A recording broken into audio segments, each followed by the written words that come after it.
ஆலோசனை சொல்லுவது சரி, கட்டாயப்படுத்துவது ஜனநாயகத்திற்கு எதிரானது.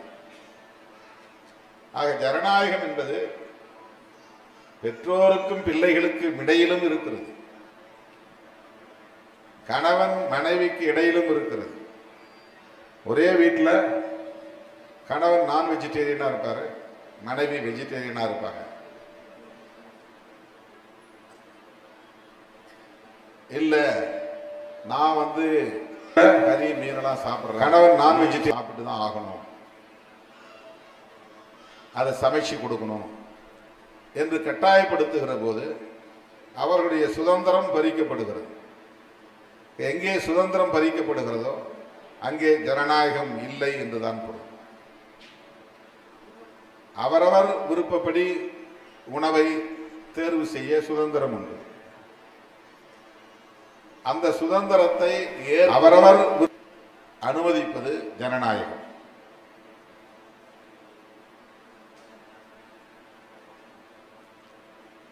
திருமண வாழ்க்கையில் தனக்கான வாழ்க்கை துணையை தேர்வு செய்து கொள்ளுகிற சுதந்திரம் பெண்ணுக்கோ ஆணுக்கோ உண்டு என்று புரிந்து கொள்ளுவது ஜனநாயகம். அவர்கள் தேர்வு செய்ய தகுதி அற்றவர்களாக இருக்கிறார்கள் என்று அச்சப்படுவது பெற்றோருக்குள்ள கவலை. அப்படி அச்சப்படுவது தவறல்ல, வழிகாட்டுவது தவறல்ல, புத்தி சொல்லுவது தவறல்ல. ஆனால் அதையே நடைமுறைப்படுத்திதான் ஆக வேண்டும் என்று கட்டாயப்படுத்துவது ஜனநாயகத்திற்கு எதிரானது. ஆகவே ஜனநாயகம் என்பது வெறும் தேர்தல் களத்தில் புழங்குகிற ஒரு சொல்லாடல் என்று நாம் சுருக்கி பார்க்கக்கூடாது. ஒவ்வொருவருக்கும் ஒவ்வொரு நாளும் ஜனநாயகத்தை புரிந்து கொள்ள, நடைமுறைப்படுத்த, செழுமைப்படுத்த பொறுப்பு இருக்கிறது. எனவே இளைஞர்கள், மாணவர்கள் மட்டுமல்ல, மனிதர்களாய் வாழக்கூடிய நம் ஒவ்வொருவருக்கும் ஜனநாயக கடமைகள் இருக்கின்றன. அந்த ஜனநாயகம் மனித குலத்தையே இப்போது சுதந்திரமாக சிந்திக்க வைக்கிறது. அதனால்தான் பல கட்சிகளை உருவாக்க முடிகிறது, அதனால்தான் பல மதங்கள் இருக்க முடிகிறது, அதனால்தான் பல மொழிகள் இயங்க முடிகிறது, அதனால்தான் பல தேசிய இனங்கள் ஒரு தேசத்திற்குள்ளே வாழ முடிகிறது. பன்மைத்துவம், புளூராலிட்டி, இது ஜனநாயகத்தின் ஒரு கூறு. லிபர்ட்டி என்பது ஜனநாயகத்தின் ஒரு கூறு என்பதை போல புளூராலிட்டி அல்லது புளூரலிசம் என்பதும் ஜனநாயகம்தான். எனவே ஜனநாயகம் மிகவும் பரந்த கருத்தியல், பரந்த பார்வை கொண்ட ஒரு கருத்தியல். மனித குலத்தை செழுமைப்படுத்துவதற்காக நாம் உள்வாங்கி இருக்கிற ஒரு மகத்தான கருத்தியல். அதனை தேர்தல் காலத்து சொல்லாடலாக மட்டுமே நாம் புரிந்து கொள்ள வேண்டாம் என்பது என்னுடைய கருத்து.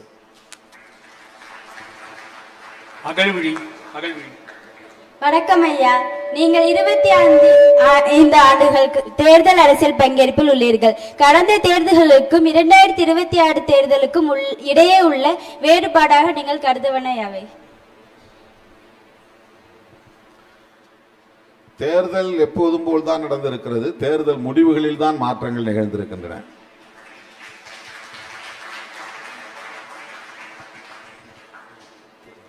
தேர்தல் பொதுமக்கள் பங்கேற்கக்கூடிய, வாக்களிக்கக்கூடிய ஒரு நடைமுறையை கொண்டிருக்கிறது. வயது வந்தோர் அனைவருக்கும் வாக்குரிமை உண்டு. விரும்புகிற சின்னத்தில் வாக்களிக்கலாம் என்கிற சுதந்திரம் உண்டு.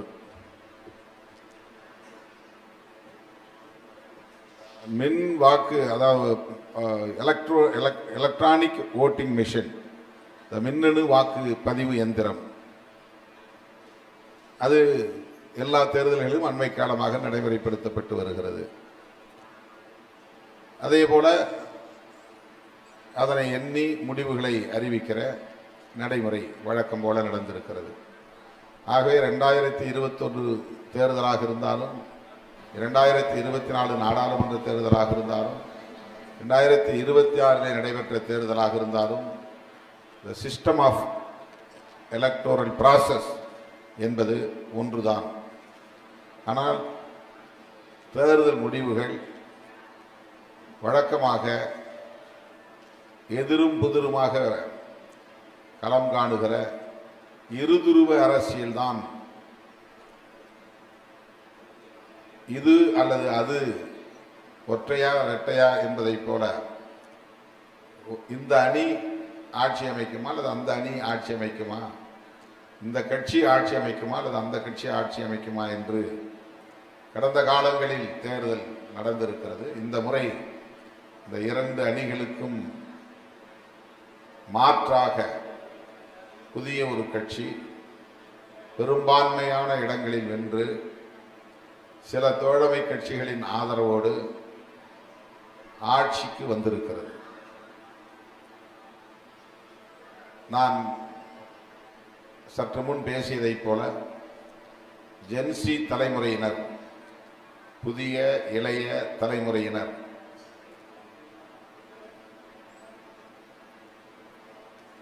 ஆட்சி நிர்வாகத்தில் ஒரு மாற்றத்தை எதிர்பார்த்து வாக்களித்திருக்கிறார்கள் என்று பொதுவாக ஒரு கருத்து சொல்லப்படுகிறது. அதை நான் வழிமொழிகிறேன். ஆகவே எந்த கட்சி தேர்ந்தெடுக்கப்பட்டாலும் ஆட்சிக்கு வந்தாலும் அது மக்களுடைய தீர்ப்பு என்று ஏற்றுக்கொள்வது ஜனநாயகம். இங்கேயும் ஜனநாயகம் இருக்கிறது. நமக்கு பிடித்தாலும் பிடிக்காவிட்டாலும் விரும்பினாலும் விரும்பாவிட்டாலும் மக்கள் தீர்ப்பை மதிப்பது, ஏற்றுக்கொள்வது, அதற்கு உடன்படுவது, அதற்கு ஒத்துழைப்பது ஜனநாயகத்தின் ஒரு அங்கம். எனவே 2026 நடைபெற்ற தேர்தல் முறை என்பது வழக்கமான நடைமுறைதான். தேர்தல் முடிவுகள் வழக்கத்திற்கு மாறான முடிவு. இருதுருவமல்ல, மூன்றாவதாக ஒரு மாற்று சக்தி இப்படி நெருக்கடியான காலத்தில் எழுச்சி பெறும் என்பதை கடந்த தேர்தல் முடிவு நமக்கு உணர்த்தி இருக்கிறது. இது அரசியல் களத்தில் இருக்கிற அத்தனை பேருக்குமான ஒரு படிப்பினை, ஒரு பாடம். Divya Divya good evening sir. என்னோட கொஸ்டின் என்னன்னா, ரீசெண்ட் இயர்ஸ்ல கிரைம்ஸ் இன்க்ரீஸ் ஆகுது. ஸ்பெசிஃபிக்கா பாயிண்ட் அவுட் பண்ணோம்னா, ரீசெண்ட் இயர்ஸ்ல கிரைம் ரேட் வந்துட்டு அதிகமா இன்க்ரீஸ் ஆகுது. ஸ்பெசிஃபிக்கா பாயிண்ட் அவுட் பண்ணணும்னா, கேர்ள் சில்ட்ரனுக்கும் விமனுக்கும் அகேன்ஸ்டா நடக்கிற கிரைம்ஸ் அதிகமா இருக்கு. இதையெல்லாம் ப்ரிவென்ட் பண்றதுக்கு ஏன் கவர்மெண்ட் வந்துட்டு நம்மளோட கான்ஸ்டிடியூஷன் லாஸ் ஸ்ட்ரென்தன் பண்ணவோ இல்ல ரிவைஸ் பண்ணவோ ஆக்டிவான ஸ்டெப்ஸ் எடுக்கிறது இல்ல?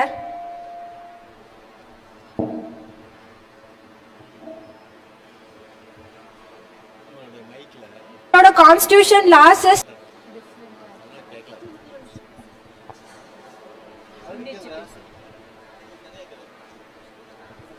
சார் ரிப்பீட் பண்ணட்டுமா? இல்ல நீங்க மைக் இல்லாம பேசுங்க. எக்கோ அடிக்குது. மைக் இல்லாம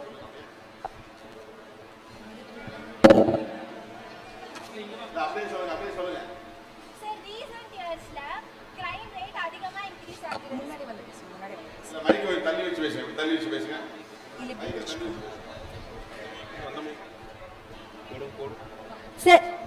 சார் ரீசெண்ட் இயர்ஸ்ல கிரைம் ரேட் அதிகமா இன்க்ரீஸ் ஆகுது. ஸ்பெசிஃபிக்கா பாயிண்ட் அவுட் பண்ணணும்னா, விமனுக்கோ இல்ல கேர்ள் சில்ட்ரனுக்கோ நடக்கிற கிரைம்ஸ் அதிகமா இருக்குது. இதையெல்லாம் ப்ரிவென்ட் பண்றதுக்கு கான்ஸ்டிடியூஷன் லாஸ் ஏன் கவர்மெண்ட் வந்துட்டு ரிவைஸ் பண்றதோ இல்ல ஸ்ட்ரென்தன் பண்ணவோ ஏன் ப்ராப்பரான ஸ்டெப்ஸ் யாரும் எடுக்கிறது இல்ல?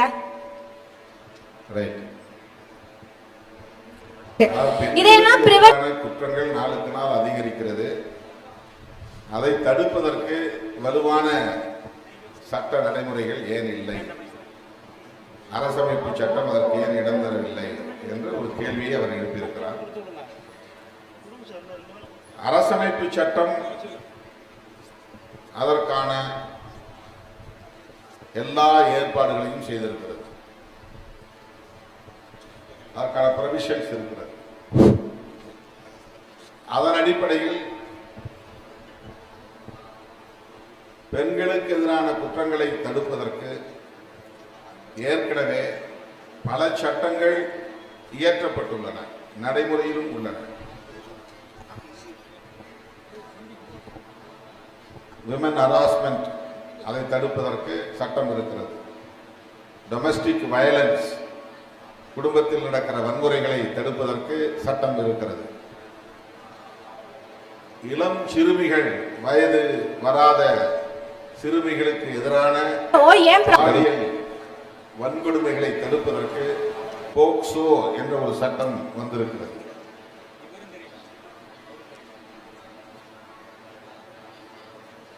தடுப்பதற்கு இதே போல எண்ணற்ற பல சட்டங்கள் என்ற ஒரு சட்டம் வந்திருக்கிறது. நிர்பயா என்ற ஒரு தடுப்பதற்கு இதே போல எண்ணற்ற பல சட்டங்கள் பெண்களை வதைக்கிற, சித்திரவதை செய்கிற, வன்கொடுமைகளை செய்யக்கூடிய யாராக இருந்தாலும் அவர்கள் மீது கடும் நடவடிக்கை எடுக்கிற ஒரு திட்டம், சட்டம் வந்திருக்கிறது. அரசமைப்பு சட்டத்தில் அதற்கான வாய்ப்புகள் இருக்கின்றன. இப்போது நாம் ஆணவ கொலைகளை தடுப்பதற்கு சட்டம் இயற்ற வேண்டும் என்று வலியுறுத்துகிறோம். ஹானர் கில்லிங், அதற்கான ஒரு பிரிவென்டிவ் மெஷர்ஸ், அதை தடுப்பதற்கான முன்னெச்சரிக்கை நடவடிக்கை எடுப்பதற்கான சட்டம் கொண்டு வர வேண்டும். மாநில அரசுகளுக்கும் இந்த அதிகாரம் இருக்கிறது, ஒன்றிய அரசுக்கும் அந்த அதிகாரம் இருக்கிறது. அதை தொடர்ந்து வலியுறுத்தி வருகிறோம். இந்திய ஒன்றிய அரசும் அதை செய்யவில்லை, மாநில அரசுகளும் அதை செய்ய முன்வரவில்லை. ஓரிரு மாநிலங்களில் அந்த முயற்சி நடந்திருக்கிறது.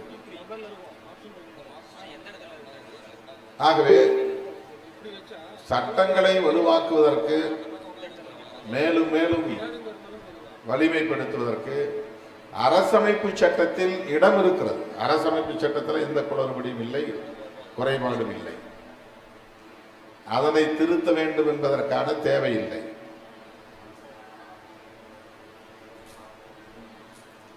ஆனால் இயற்றப்படுகிற சட்டங்களை நடைமுறைப்படுத்துவதிலே சிக்கல் இருக்கிறது.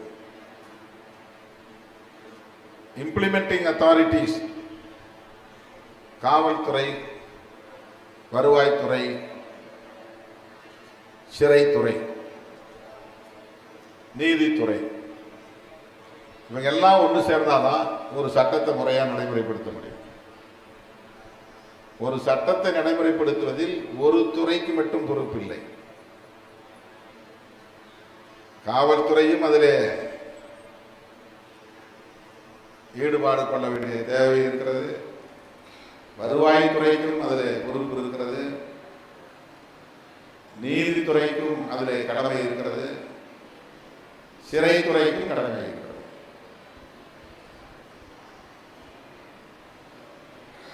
ஆக இம்ப்ளிமெண்டிங் அத்தாரிட்டிஸ், நடைமுறைப்படுத்தக்கூடிய நிறுவனங்கள் சட்டம் தொடர்பான விழிப்புணர்வை பெற்றிருக்க வேண்டும்.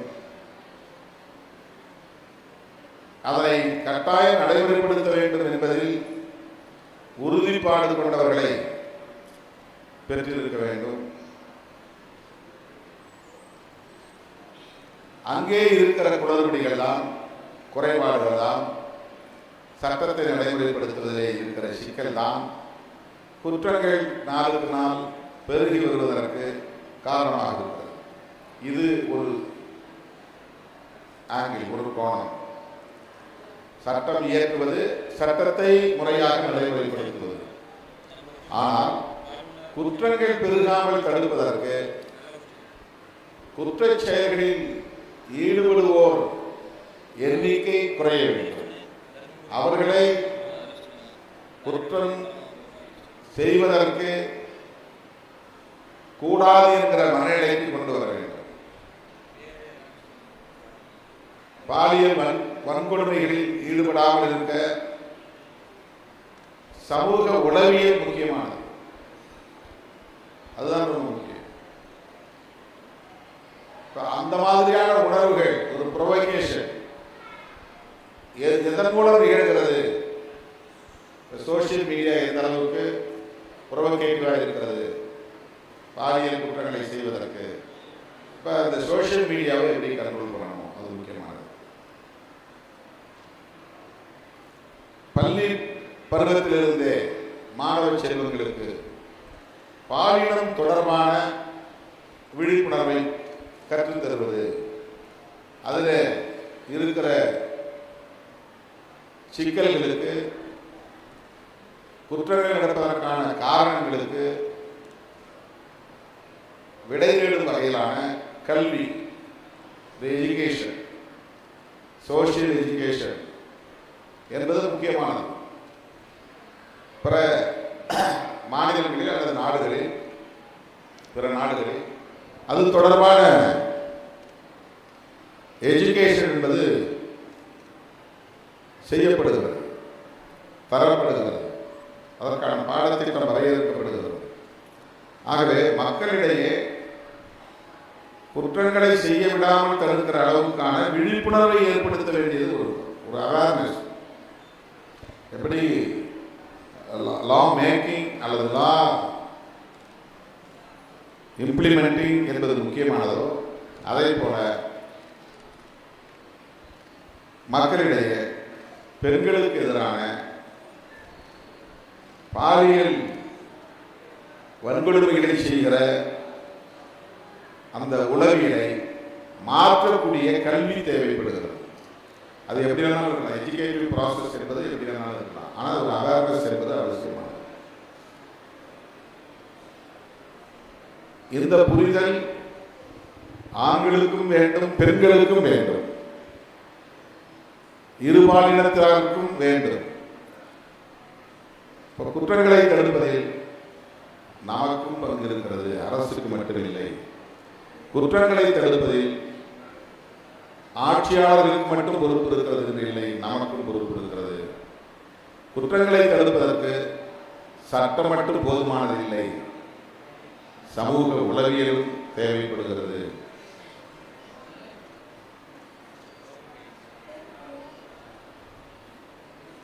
அரசுக்கும் அதிகாரிகளுக்கும் தான் பொறுப்பு இருக்கிறது, தேவையான சட்டங்கள் இல்லை, இன்னும் வலுவான சட்டங்கள் வேண்டும் என்கிற அந்த பார்வை எவ்வளவு முக்கியமோ, அதே போல் சமூக விழிப்புணர்வும் தேவை என்கிற பார்வையும் தவிர்க்க முடியாதது என்பதை சொல்ல விரும்புகிறேன். அஜித்குமார் அண்ணா வணக்கம். என்னுடைய பேர் அஜித்குமார். நான் தருமபுரி மாவட்டத்திலிருந்து வந்திருக்கேன். என்னுடைய கேள்வி என்னன்னா, இப்ப இருக்கிற சூழ்நிலையிலும் இடஒதுக்கீடு பற்றிய புரிதல் வந்து பார்த்தீங்கன்னா பெரும்பாலான எஸ்சி மாணவர்களுக்கு இருக்கு. ஏன்னா அதுக்கு முக்கியமான காரணம் நீங்க கூட இருக்கலாம். ஏன்னா நீங்க கூட இருக்கலாம், நீங்க தான். ஏன்னா நிறைய மேடைகள்ல இடஒதுக்கீடை பத்தி நீங்க நிறைய பேசுறீங்க, அது நாங்க ஃபாலோ பண்ணிட்டு இருக்கோம். ஆனா இந்த பிற்படுத்தப்பட்ட மாணவர்கள் இப்போ வரைக்கும் இடஒதுக்கீடு ஏதோ எஸ்சி மாணவர்களுக்கு மட்டும்தான் இருப்பது போலவே சொல்லிட்டு இருக்காங்க. இது வந்து பார்த்தீங்கன்னா அந்த சாதிக்கு ஒரு தலைவர்கள் இருக்காங்க. அந்த தலைவர்கள் அந்த மாணவர்களுக்கு உங்களுக்கும் நமக்கும் இடஒதுக்கீடு இருக்கு அப்படின்னு இது வரைக்கும் யாருமே அது வந்து பார்த்தீங்கன்னா அவங்களுக்கு சொல்லவே இல்லை. அது வந்து பார்த்தீங்கன்னா ஒரு அறியாமையா இல்ல அது அவர்களுடைய அரசியலா? இதுதான் என்னுடைய கேள்வி. இது அறியாமை தான், இதுல அரசியல் என்ன இருக்கு? அதாவது தொடக்கத்தில் மண்டல் பரிந்துரைக்கு முன்னால் இந்தியா முழுவதும் ஒன்றிய அரசு, அதாவது மத்திய அரசு நிறுவனங்களிலும் மாநில அரசு நிறுவனங்களிலும் எஸ்சி எஸ்டி சமூக பிரிவினருக்கு மட்டும்தான் இடஒதுக்கீட்டு முறை நடைமுறையில் இருந்தது.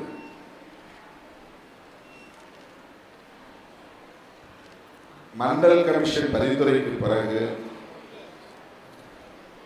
சமூக நீதி காவலர் விபி அவர்கள் பிரதமரான பிறகு ஓபிசி சமூகத்தினருக்கான இடஒதுக்கீடு நடைமுறைக்கு வந்தது.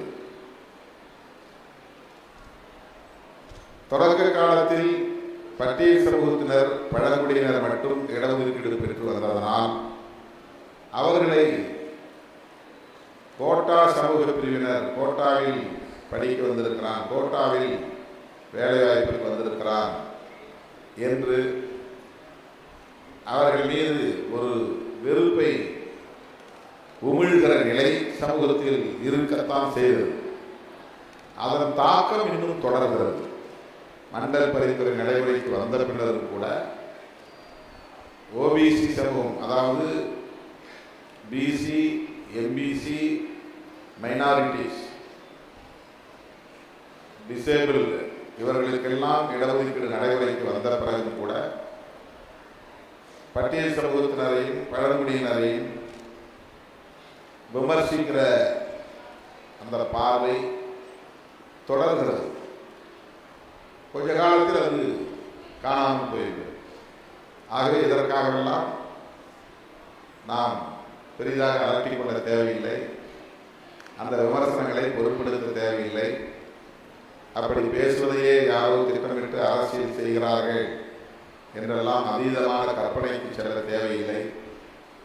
இந்திய அளவில் ரிசர்வ்டு கேட்டகரிஸ் என்று சொன்னாலே எஸ்சி, எஸ்டி, ஓபிசி. இந்தியாவுக்கு ஓபிசி தான் சொல்லுவாங்க, அதர் பேக்வர்ட் கிளாஸஸ். அதை கான்ஸ்டிடியூஷனில் எப்படி சொல்லியிருக்காங்கன்னா socially, educationally backward classes, SEBC. Socially சமூக ரீதியாக, எஜுகேஷ்னலி கல்வி அடிப்படையில், பேக்வர்ட் கிளாஸஸ் பின்தங்கிய சமூகத்தினர். அப்போ அங்கே ஷெட்யூல் காஸ்ட் ஒன்று கிடையாது. கான்ஸ்டிடியூஷன்ல ஷெட்யூல் காஸ்ட்ங்கிற ஒரு சொல் கிடையாது. Socially, educationally backward class. இது ஷெட்யூல் காஸ்டையும் குறிக்கும், ஓபிசியும் குறிக்கும், எஸ்டியையும் குறிக்கும், மைனாரிட்டிஸ் அந்த சிறுபான்மையினரையும் குறிக்கும். இப்போ ஒரிஜினலி பேக்வர்ட் கிளாஸ் யாருன்னா schedule cost, schedule tribes. Other backward classes யாருன்னா இப்போ நாம பார்க்குற பிசி, எம்பிசி, மைனாரிட்டிஸ். அது பிசி அப்படின்னு லிட்ரலாக சொல்லணும் அப்படின்னு சொன்னால் அது ஷெட்யூல் காஸ்டையும் ஷெட்யூல் ட்ரைப்ஸையும் குறிக்கும். ஆனால் இன்னைக்கு மீனிங் அப்படி இல்லை. எஸ்சி, எஸ்டி வேற, பிசி வேற அப்படிங்கிற மாதிரி நமக்கு பொருளாகிவிட்டது. ஏன் ஓபிசிங்கிற சொல்ல அவங்க பயன்படுத்துகிறாங்கன்னா அதர் பேக்வர்ட் கிளாஸஸ் சொல்கிறாங்கன்னா எஸ்சி, எஸ்டி தான் originally backward classes and some more backward classes இருக்கிறாங்க அப்படிங்கிறத குறிப்பிடுறது தான் அதர் பேக்வர்ட் கிளாஸஸ். அவங்களுக்கு எஜுகேஷனலாக அவங்க பேக்வர்ட், சோஷியலாகவும் அவங்க பேக்வர்டு தான். ஆனால் அதை விடவும் சோஷியலி அன்டச்சபிலிட்டி இருக்குது, இதர டிஸ்கிரிமினேஷன் இருக்குது, எக்ஸ்ப்ளாய்டேஷன் இன்னும் கடுமையாக இருக்குது, லேண்ட்லெஸ்ஸாக இருக்கிறாங்க. எனவே ஒரிஜினலி பேக்வர்ட் கிளாஸ். இதை நாம் புரிஞ்சுக்கிட்டா போதும். புரியாதவர்கள் எப்படி விமர்சித்தால் விமர்சிக்கட்டும் என்று அதை இக்னோர் பண்ணணும், அவ்வளோதான். இதற்காக தம்பி ரொம்ப கவலைப்பட வேண்டாம். நன்றி அண்ணா.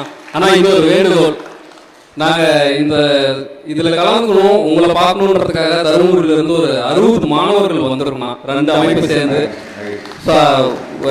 முடிவில் உங்களோட ஒரு போட்டோ எடுத்துக்கணும்னா அது எங்களுடைய வாழ்நாள் சந்தோஷமா இருக்கணும்.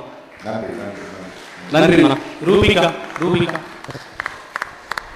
Good evening all. Good evening sir. I am Rubika from second year agriculture. என்னோட கேள்வி என்னன்னா, அடுத்த 10 வருஷத்துல யங்ஸ்டர்ஸோட எங்களை மாதிரி யங்ஸ்டர்ஸோட வாழ்க்கையில ஏதாவது ஒரு மிகப்பெரிய மாற்றத்தை கொண்டு வர மாதிரி ஏதாவது ஒரே ஒரு கொள்கையோ இல்ல ஏதாவது ஒரு கொள்கை அது என்னவா இருக்கும் நீங்க நினைக்கிறீங்க? அப்படி ஏதாவது இருந்ததுன்னா அதை நீங்க எப்படி நடைமுறைக்கு கொண்டு வருவீங்க? அடுத்த தலைமுறைக்கு தேவையானதை நீங்க தான் சொல்லணும், நான் சொல்ல முடியாது. என்னுடைய தலைமுறைக்கும் உங்களுக்கும் இடையில ஒரு இடைவெளி இருக்குன்னு தான் பேசுகிறேன் நான். உங்களுடைய விருப்பம் என்ன, உங்களுடைய எதிர்பார்ப்பு என்ன, உங்களுடைய தேவை என்ன, உங்களுடைய நோக்கம் என்ன, உங்களுடைய ஆம்பிஷன் என்ன அப்படிங்கிறது பொறுத்து தான் அதை நாம் உள்வாங்கி கொள்ள முடியும், அதை பற்றி விவாதிக்க முடியும். நமக்கு ட்ரெடிஷ்னலாக அரசியல் இயக்கங்களை உருவாக்குவது, அதன் மூலம் அரசியல் விழிப்புணர்வை உருவாக்குவது, மக்களை அரசியல்படுத்துவது, அமைப்பாக்குவது, இதுதான் இன்றைக்கு நடைமுறையில் இருக்கிற ஒன்று. இளம் தலைமுறையினர் வளர்ந்து வரக்கூடிய புதிய தலைமுறையினர் அடுத்த தலைமுறையே ஜென் ஆல்பா அப்படின்றாங்க. ஜென் ஆல்பா எப்படி இருப்பாங்கன்னு நமக்கு நீங்களே உங்களாலே ஜென் சி தலைமுறையாலே கணிக்க முடியாது, ப்ரெடிக்ட் பண்ண முடியாது. ஆகவே அவர்களுக்கான எதிர்காலம் பற்றிய கொள்கையை அல்லது கோட்பாட்டை, செயல் திட்டங்களை இப்போதே நாம் கணித்து சொல்ல முடியாது. காலத்தோடு சேர்ந்து இணைந்து நாம் எல்லோரும் பயணிப்போம். காலம் என்ன கட்டளை இருக்கிறதோ அதன்படி செயல்படுவோம். தர்ஷினி. Good evening sir.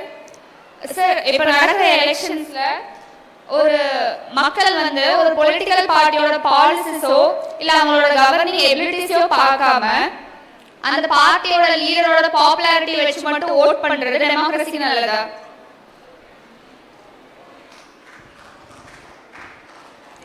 இதுவும் ஜனநாயகத்தில் ஒரு அங்கம் தான். எப்படி வேணாலும் மக்கள் ஓட்டு போடலாம், அது அவங்க விருப்பம். இது ஒரு கொள்கையை பார்த்து தான் ஓட்டு போடணும், கோட்பாட்டை பார்த்து தான் ஓட்டு போடணும், உழைப்பை பார்த்து தான் ஓட்டு போடணும், தியாகத்தை பார்த்து தான் ஓட்டு போடணும், ஆற்றலை பார்த்து தான் ஓட்டு போடணும் அப்படிங்கிற வரையறைகளை அல்லது வரம்புகளை நாம் திணிக்க முடியாது. டெமோக்ரஸியில் அந்த வரையறைகள் ஈடுபடாது. மக்கள் தங்களுக்கு விருப்பமானவர் ஏதோ ஒரு கோணத்தில் தெரிவு செய்கிறார்கள். அதை ஜனநாயகம் அனுமதிக்கிறது. ஆகவே நீங்கள் எதிர்பார்ப்பதைப் போல அல்லது நாம் எதிர்பார்ப்பதைப் போல கொள்கை கோட்பாடு சார்ந்த ஒரு இயக்கத்தை மக்களுக்கு தொண்டு செய்து தியாகம் செய்த ஒரு தலைமையை ஆட்சி அதிகாரத்தில் அமர வைத்தால் நல்லது, மகிழ்ச்சி. அந்த வரையறைகளே தேவையில்லை.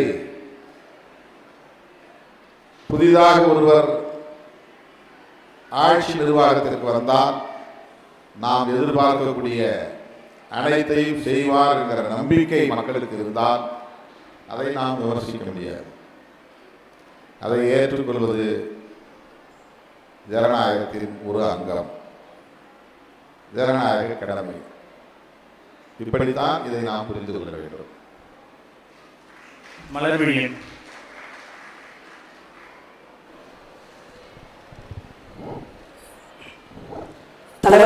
தலைவர் அவர்களுக்கு வணக்கம். என்னுடைய பெயர் மலர்விழியன். என்னுடைய கேள்வி என்னவென்றால், தமிழ் தேசியம் என்றால் என்ன, அதனை தற்போது எப்படி கையாள வேண்டும்? நல்ல கேள்வி.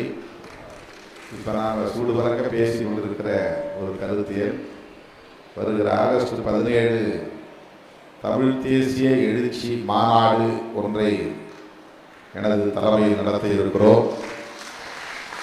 இந்த கேள்வி கேட்கிற தம்பியும் அந்த மாநாட்டுக்கு வர வேண்டும். இங்கே வந்திருக்கிற மாணவ செல்வங்கள் அனைவரும் அதில் பங்கேற்க வேண்டும்.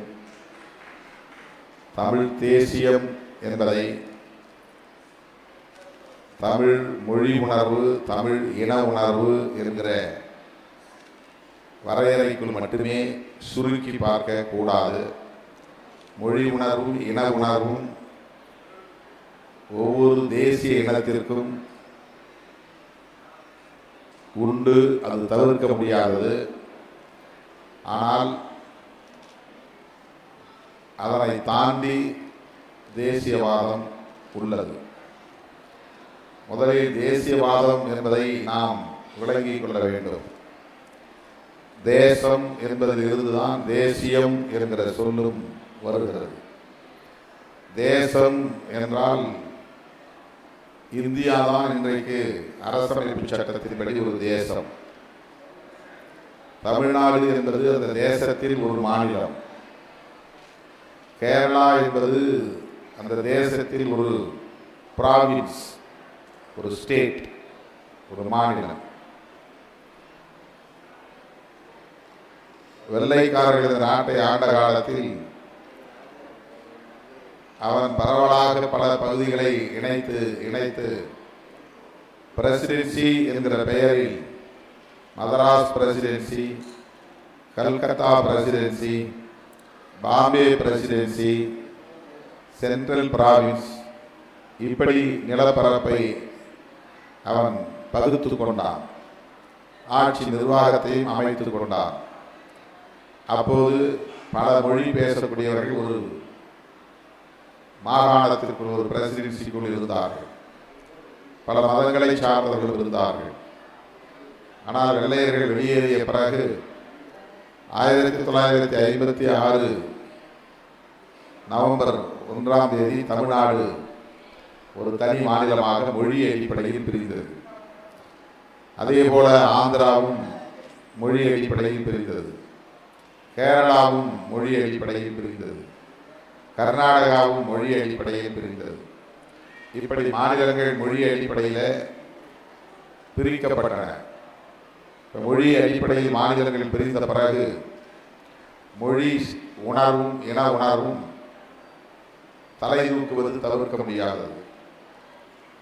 இப்படி தனித்தனியே மாநிலங்கள் தனி அடையாளத்தோடு தன்னை வளர்த்து கொள்ள வேண்டும் என்கிற போது எதிர்காலத்தில் இந்தியா என்ற ஒரு நாடே இல்லாமல் போய்விடுமோ, இவர்கள் எல்லாம் சிதறி போய்விடுவார்களோ என்கிற கவலையில் இருந்து அரசமைப்பு சட்டம் வகுக்கிற போதே மொழி அடிப்படையிலோ மதத்தின் அடிப்படையிலோ நாடு மேலும் பிளவுபட்டு விடக்கூடாது என்பதற்காக இந்தியா என்கிற ஒரு தேசம், புதிய தேசம் கட்டமைக்கப்பட வேண்டும் என்கிற அடிப்படையில் தேசியவாதம் முன்வைக்கப்படுகிறது. இந்தியாதான் ஒரு தேசம். அந்த இந்தியாவுக்குள் நாம் அனைவரும் பன்மைத்துவ அடையாளங்களோடு இந்தியர்களாக வாழ்வோம் என்கிற தேசியவாதம், அதுதான் காங்கிரஸ் கடந்த காலங்களில் பேசியது, காந்தியடிகள் பேசியது. ஆனால் தற்போதைய சூழலில் பாரதிய ஜனதா கட்சி மற்றும் RSS போன்ற அமைப்புகள் மத அடிப்படையில் தேசியவாதத்தை முன்வைக்கிறார்கள். இந்தியா இந்துக்களுக்கான ஒரு தேசம், எனவே இதனை இந்து ராஷ்டிரம் என்று அழைக்கப்பட வேண்டும், இதனை பெயர் மாற்றம் செய்ய வேண்டும், மத அடிப்படையிலான ஒரு தேசத்தை கட்டி எழுப்புவதே தமது இறுதி இலக்கு என்கிற அடிப்படையில் அவர்கள் ஒரு தேசியவாதத்தை முன்வைக்கிறார்கள். எனவே காங்கிரஸ் கடந்த காலத்தில் முன்வைத்த தேசியவாதம் நாடு என்கிற அடிப்படையில் நாட்டினம், இந்தியன் என்கிற நேஷனாலிட்டி என்கிற அடிப்படையில் ஒரு தேசத்தை கட்டமைக்க முன்மொழிந்தார்கள். அது அவர்கள் முன்மொழிந்த தேசியவாதம். பிஜேபி இன்றைக்கு தேசிய கட்சியாக இந்தியா முழுவதும் வளர்ச்சியடைந்து ஆட்சி பொறுப்பிலே அமர்ந்திருக்கிற நிலையில் அவர்கள் முன்வைக்கிற தேசியவாதம் மத அடிப்படையில் இந்த தேசம் கட்டமைக்கப்பட வேண்டும் என்பதாகும். அது ஒரு தேசியவாதம். இதற்கிடையில் நாம் பேசுகிற இந்த தமிழ் தேசியம் என்பது பன்மைத்துவத்தை மேலும் உறுதிப்படுத்துவதற்கான ஒரு தேசியவாதம். ஒரே மொழி, ஒரே நாடு, ஒரே மதம், ஒரே நாடு, ஒரே தேசம், ஒரே கலாச்சாரம் என்று எல்லாவற்றையும் ஓர்மைப்படுத்துவது பன்மைத்துவத்திற்கு எதிரானது.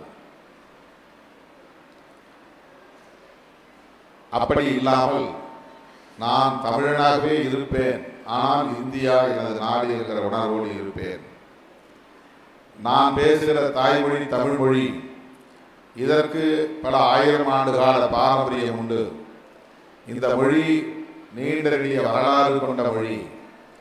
கலாச்சாரம், பண்பாடு போன்றவை தனித்துவம் மிக்கவை.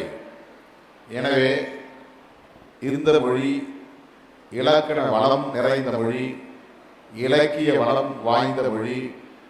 இதனை இன்னொரு மொழியை திணிப்பதன் மூலம் அழிக்க நாங்கள் இடம் கொடுக்க மாட்டோம் என்பது மொழி உரிமை. அந்த இடத்தின் வரலாற்றை சிதைக்க நாங்கள் இடம் கொடுக்க மாட்டோம் என்பது இன உரிமை. இந்த மொழி உரிமை, இன உரிமையுடன் கூடிய தேசியவாதத்தை இந்திய அளவில் ஏற்றுக்கொள்வது மொழி வழி தேசியவாதம். ஆக மதத்தால் இந்த தேசத்தை அடையாளப்படுத்துவதை விட மொழி அடிப்படையில் தேசிய இனங்களை ஒன்று சேர்ந்து நாங்கள் பிற மொழி பேசக்கூடியவர்கள் மீது வெறுப்பை உமிழ மாட்டோம், பிற தேசிய இனங்களை பகையாக கருத மாட்டோம். அதே போல மதத்தின் அடிப்படையில் பிற மொழி, பிற மதத்தை சார்ந்தவர்கள்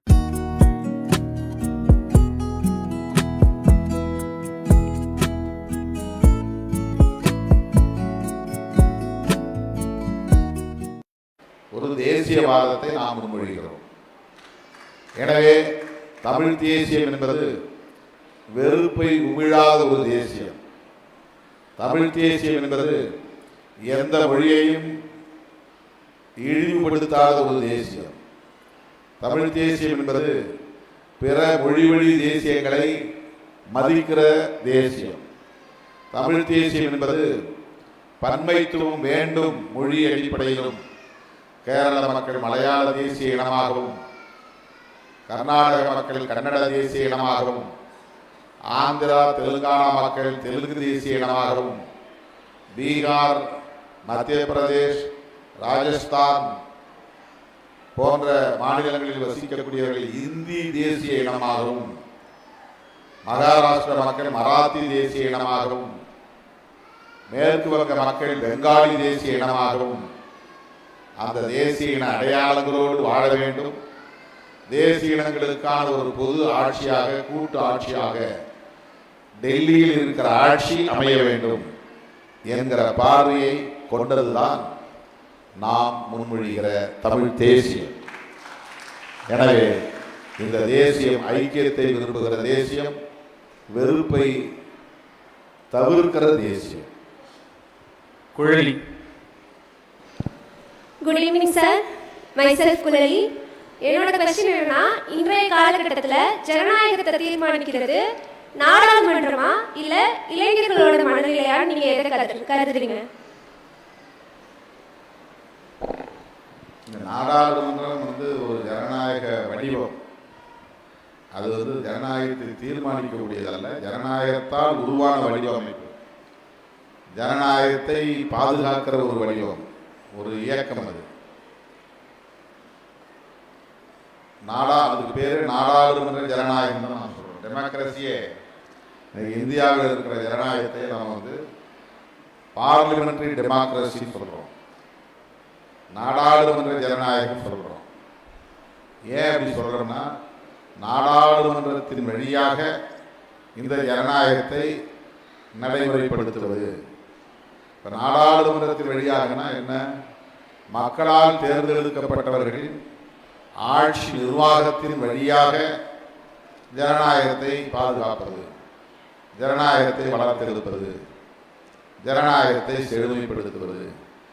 ஆகவே தேர்தல், அந்த தேர்தலில் வெற்றி பெறுகிற சக்திகள் ஆட்சி அமைப்பது, அந்த ஆட்சி நிர்வாகத்தை நடத்துகிறவர்கள் நாடாளுமன்றத்தில் கூடி கலந்தாய்வு செய்வது, கருத்துக்களை பகிர்ந்து கொள்வது, சூடு பறக்க விவாதிப்பது, எதிரும் புதிரும் பேசுவது, எதிர்ப்பது, மறுப்பது, மாற்றுவது, சீரமைப்பது, திருத்துவது, இது போன்ற நடவடிக்கைகள் எல்லாம் ஜனநாயகத்தின் அங்கங்களாகும். அதற்கென உருவாக்கப்பட்ட ஒரு வடிவமைப்பு தான் நாடாளுமன்றமாகும். ஆகவே நாடாளுமன்றம் ஜனநாயகத்தின் வடிவமைப்பு. அந்த காரணத்தால் நாடாளுமன்ற ஜனநாயகம் என்று அழைக்கிறோம். அந்த நாடாளுமன்ற ஜனநாயகத்தை இளைஞர்கள் உள்வாங்கிக் கொண்டு அதன் அடிப்படையில் இளைய தலைமுறையினர் அல்லது மக்கள், குடிமக்கள் இயங்க வேண்டும் என்பதுதான் அரசமைப்பு சட்டம் எதிர்பார்க்கிறது. எனவே ஜனநாயகம் இளைஞர்களின் மனநிலையில் வளர வேண்டும், வலிமை பெற வேண்டும். நாடாளுமன்ற வடிவத்தின் மூலம் வளர வேண்டும், வலிமை பெற வேண்டும் என்பதை சொல்லுவது கான்ஸ்டிடியூஷன் ஆஃப் இந்தியா. எனவே ஜனநாயகம் எங்கே இருக்கிறது என்றால் அரசமைப்பு சட்டத்தில் இருக்கிறது. அதன் வடிவங்களாகத்தான் நாமும் இருக்கிறோம், நாடாளுமன்றமும் இருக்கிறது. ராஜபிரியா. Good evening sir. என் பேர் S Rajapriya. First year BSc hons agriculture படிக்கிறேன். சார், உங்களோட பேச்சு, நேர்மை, அப்புறம் கொள்கை பிடிப்பு எல்லாமே எங்கள் மாணவர்களான எங்களை ரொம்பவே ஊக்கப்படுத்துது சார். இப்போ இருக்கிற ஜென்சி மாணவர்கள்லாம் வந்து அரசியலில் அதிகமாக ஈடுபடுறாங்க. அரசியலில் நேர்மை இருக்கணும்னு எதிர்பார்க்குறாங்க சார். அரசியலில் நேர்மை அப்படின்றது சாத்தியமா சார்? கட்டாயமாக சாத்தியம். நேர்மை என்பது எல்லா இடங்களிலும் சாத்தியமானதுதான். நேர்மையாய் இருக்கிற உறுதிப்பாடு என்பதுதான் விவாதத்திற்குரியது. நாம் எந்த அளவுக்கு அதில் தெளிவாக இருக்கிறோம், உறுதியாக இருக்கிறோம், அது ஒவ்வொரு நபருக்கும் மாறுபடும், வேறுபடும். அதிலே நமக்கு ஒரு அதிலே நமக்கு ஒரு உறுதியும் இருந்தால் எந்த நெருக்கடியும் நேர்மையாக கனிமொழி. கனிமொழி.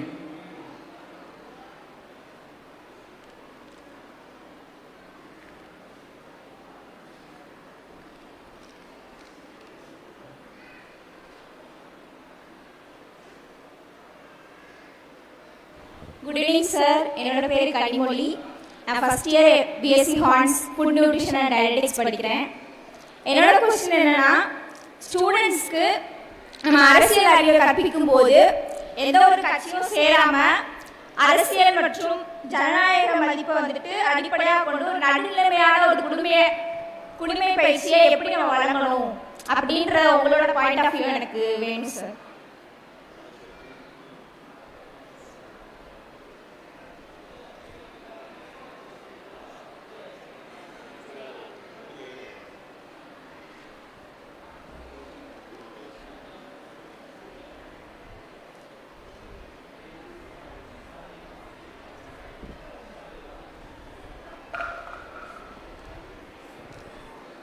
அரசியல் என்பது அனைவருக்குமானது, பொதுவானது. அதில் அரசியல் கட்சிகள் அவ்வப்போது தோன்றும், இயங்கும், காணாமல் போகும். அரசியல் கட்சிகள் மட்டுமே அரசியல் அல்ல. அரசியல் என்பது நாம் இப்போ பேசின ஜனநாயகம், தேர்தல், நாடாளுமன்றம், சட்டங்கள், சட்டங்களை நடைமுறைப்படுத்துகிற நிறுவனங்கள், நிர்வாகத்துறை, சட்டத்துறை, நீதித்துறை, இவற்றையெல்லாம் அறிந்து கொள்வது அரசியல். ஆட்சி நிர்வாகத்தை பற்றிய விழிப்புணர்வை பெறுவது அரசியல். உற்பத்தி முறையை, விநியோக முறையை அறிந்து கொள்வது அரசியல். பொருளாதாரத்தை அறிந்து கொள்வதும் அரசியல் தான். சமூக கட்டமைப்பை அறிந்து கொள்வதும் அரசியல் தான். சமூகத்தில் நிலவும் சாதி, மதம், மொழி, இனம் என்கிற அடையாளங்களும் அரசியல் தான். இப்படி சொல்லிக்கொண்டே துறைக்கு வந்தாச்சு, மினிஸ்டர் ஆயாச்சு. ஒட்டுமொத்தமா கட்சி தேவையில்லை. இந்த அங்கங்களுள் ஒன்று கட்சி. அது ஒரு கட்சி தொடங்க பெற்று தீவிரமாக சில கொள்கைகளை முன்வைத்து தேர்தலை சந்திக்கும், அதிகாரத்தை கைப்பற்றும், தீவிரமாக இயங்கும். சில கட்சிகளால் அது சாதிக்க முடியாது. அதிகாரத்திற்கு போகாமலும் இயங்குகிற அமைப்புகள் உண்டு. தேர்தலை புறக்கணிக்கிற அமைப்புகள் உண்டு. அது அரசியல் இயக்கங்களாகவே இருக்கும், தேர்தல் கட்சியாக இருக்காது. பார்ட்டி பாலிடிக்ஸ்ங்கிறது வேற, பாலிடிக்ஸ் என்பது வேற. பாலிடிக்ஸ் அப்படிங்கிறது காமன், பார்ட்டி பாலிடிக்ஸ் அப்படிங்கிறது அவரவர் விருப்பம். இந்த பார்ட்டி எனக்கு பிடிக்குது, இந்த தலைவர் எனக்கு இவர் எனக்கு பிடிக்கிறார், இந்த கொடி எனக்கு பிடிக்கிறது, இவர்கள் சொல்கிற கொள்கைகள் எனக்கு பிடித்திருக்கின்றன, கோட்பாடுகள் பிடித்திருக்கின்றன. இது பார்ட்டி பாலிடிக்ஸ். திமுக பற்றியோ காங்கிரஸை பற்றியோ அறிந்து கொள்வது பார்ட்டி பாலிடிக்ஸ். கம்யூனிஸ்டுகளின் கொள்கைகளை அறிந்து கொள்வது பார்ட்டி பாலிடிக்ஸ். ஆனால் சமூகத்தை அறிந்து கொள்வது, பொருளாதாரத்தை அறிந்து கொள்வது, ஆட்சி நிர்வாகத்தை அறிந்து கொள்வது, அதில் பங்கேற்பது, சமூகத்தின் கட்டமைப்பை அறிந்து கொள்வது, இந்த சமூகத்தில் ஒரு அங்கமாக வாழ்வது, சகோதரத்துவத்தை பின்பற்றுவது, ஒரு மதத்தை பின்பற்றுவது, ஒரு கடவுளை வழிபடுவது, ஒரு கலாச்சாரத்தை பின்பற்றுவது, இவை பற்றிய அனைத்தும் அரசியல்தான். இவை பற்றிய அனைத்தும் அரசியல்தான். அது அரசியல் என்பது கட்சிகளோடு மட்டும் பொருத்தி பார்க்கக்கூடியது அல்ல. அரசியல் என்பது தேர்தலோடு மட்டுமே பொருத்தி பார்ப்பதல்ல. நம்முடைய அன்றாட வாழ்வில் நாம் சந்திக்கும் அனைத்துமே அரசியல் தான். எனவே அரசியலை கற்போம். இறுதி கேள்வி கார்த்திக்.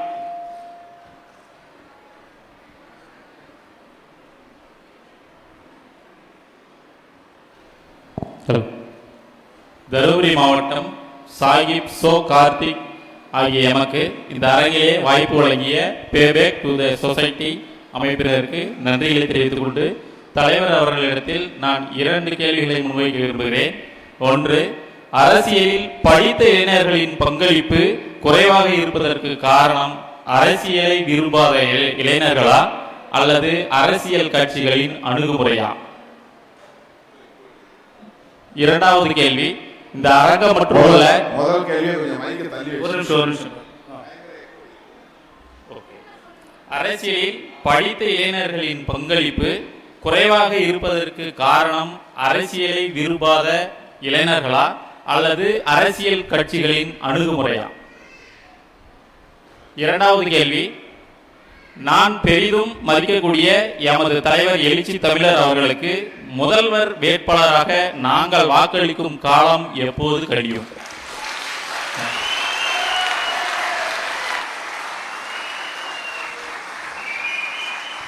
இரண்டாவது கேள்விக்கு நீ தான் பதில் சொல்லணும், நான் சொல்ல முடியாது. நீங்கள் தான் சொல்ல வேண்டும், மக்கள் தான் சொல்ல வேண்டும்.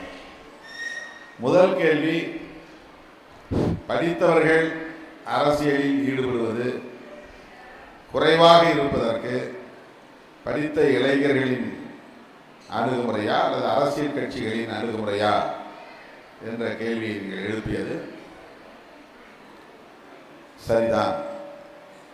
படித்த இளைஞர்கள் அரசியலுக்கு வரக்கூடாது அப்படின்னு யாரும் சொல்லலை. ஆனால் வேலை வாய்ப்பு போகணும், அரசியலில் போனால் அரசு வேலை கிடைக்காது, குடும்பத்தை பார்க்கணும், வாழ்க்கையில் செட்டில் ஆகணும், அமைதியாக வாழணும் அப்படின்னு நினைக்கிறவங்களுடைய எண்ணிக்கை அதிகமாக இருக்கு. அதனால் அரசியலை வேடிக்கையாக பார்க்குறாங்க. ஆனால் கடந்த காலங்களில் அரசியலை பற்றி ஒரு மதிப்பீடு இருக்கு. என்ன மதிப்பீடுனா, அரசியலில் இருக்கிறவங்க எல்லாமே மக்களுக்கு எதிரானவர்கள், அவங்க முறைகேடாக அதிகாரத்தை கைப்பற்றுவார்கள் அல்லது முறைகேடாக சொத்துக்களை சேர்ப்பார்கள் அல்லது ஊழல் செய்வார்கள், லஞ்சம் வாங்குவார்கள். இப்படி ஒரு கருத்துருவாக்கம்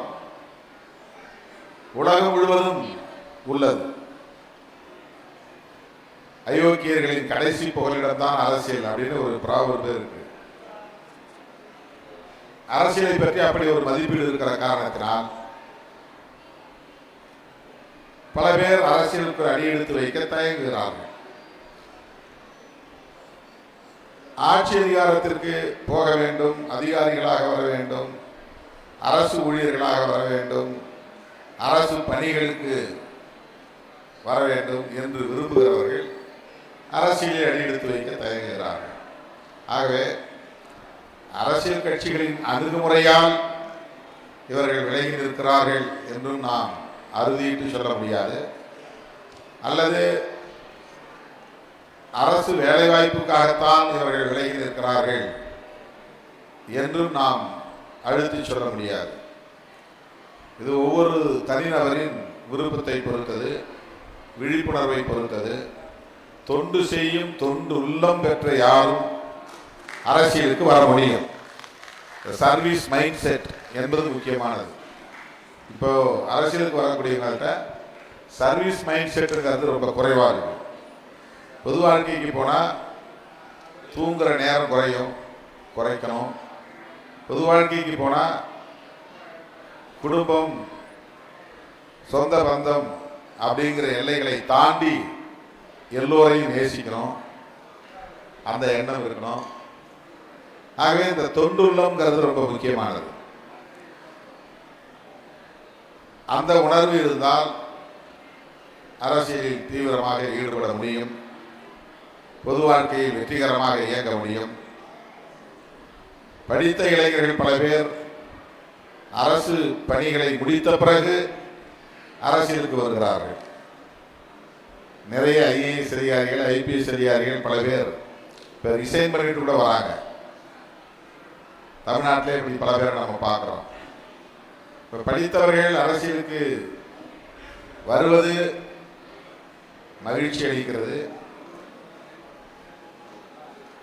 மாணவர்கள் அரசியலில் பங்கேற்கவே கூடாது என்ற வரையறை ஏதும் இல்லை.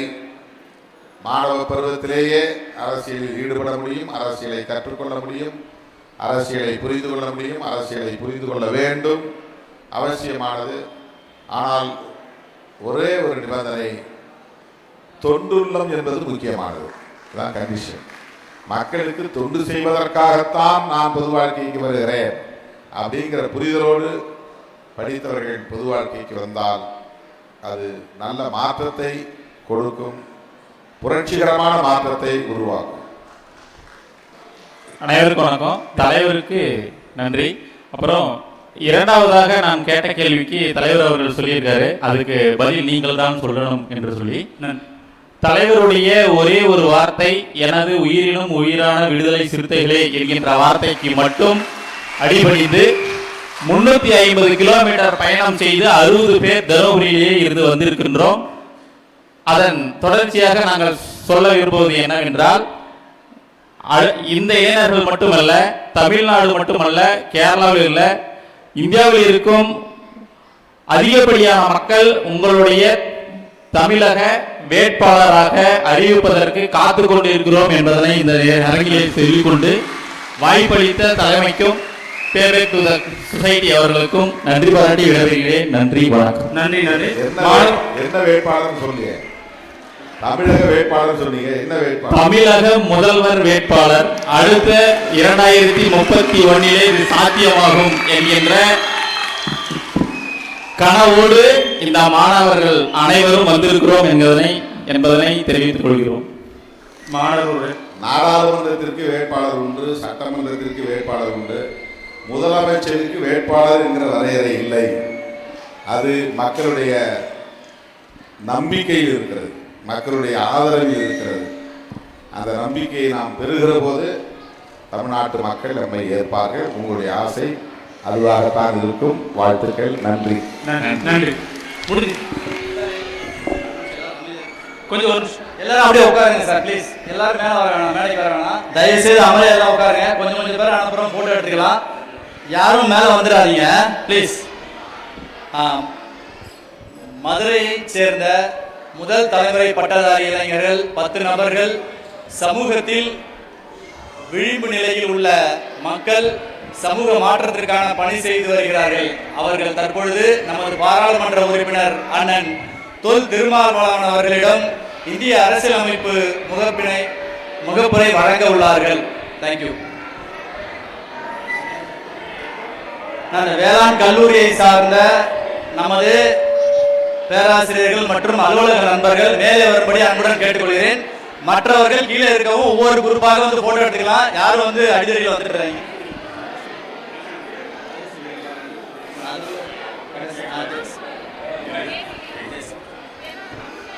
சார், எல்லாரும் வெயிட் பண்ணுங்க. தேசிய கீதம் முடிச்சதுக்கு அப்புறமா போட்டோ எடுத்துக்கலாம். தேசிய கீதம் இப்பொழுது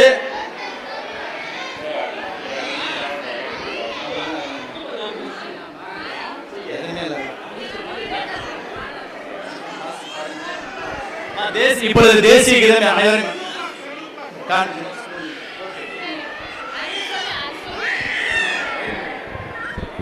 இரவு 7 மணி ஆகிவிட்டதால் தேசிய கீதம் சட்டத்திற்கு உட்பட்டு பாடப்படக்கூடாது. அதன் அடிப்படையில் தேசிய கீதம் பாடுவது தவிர்க்கப்படுகிறது. சட்டத்திற்கு உட்பட்டு தேசிய கீதம் பாடுவது தவிர்க்கப்படுகிறது.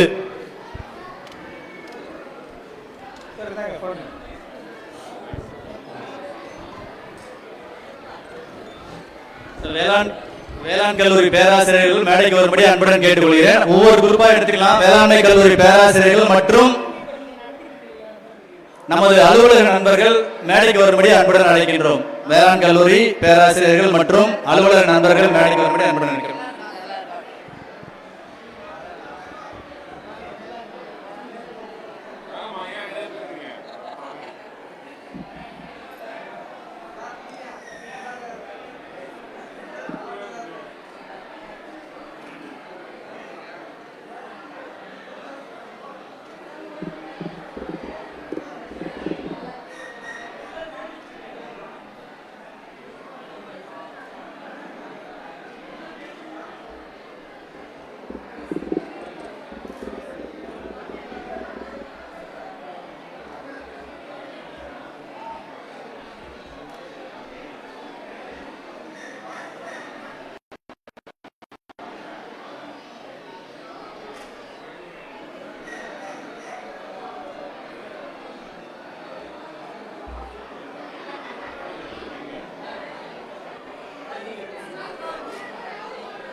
இந்த துறைக்கு வந்தாச்சு, மினிஸ்டர் ஆயாச்சு. ஒட்டுமொத்தமாக இந்த சமூகத்து மக்களுக்கு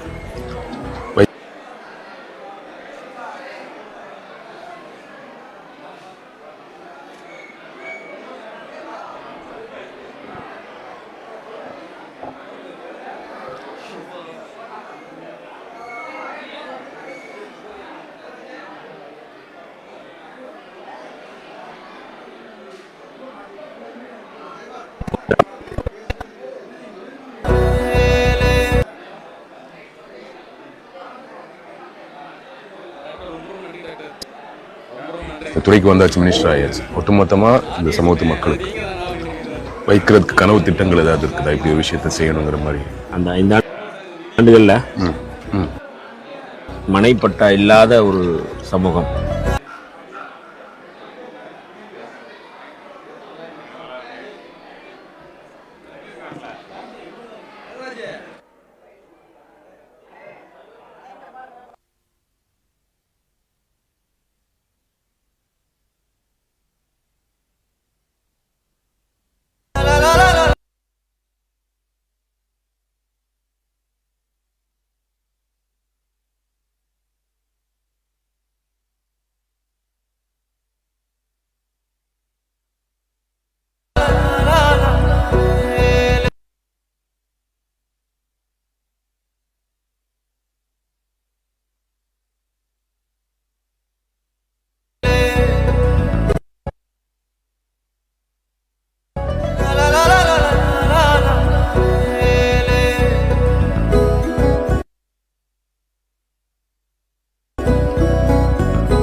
இப்போ புறம்போக்கு அப்படின்னு சொல்லி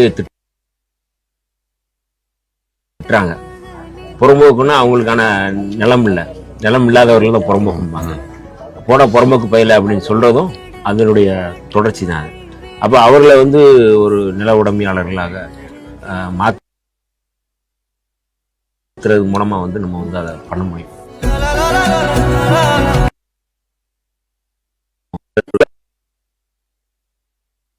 அப்போ அவர்களை வந்து ஒரு நில உடைமையாளர்களாக மாற்றுறது மூலமா வந்து நம்ம வந்து அதை பண்ண முடியும்.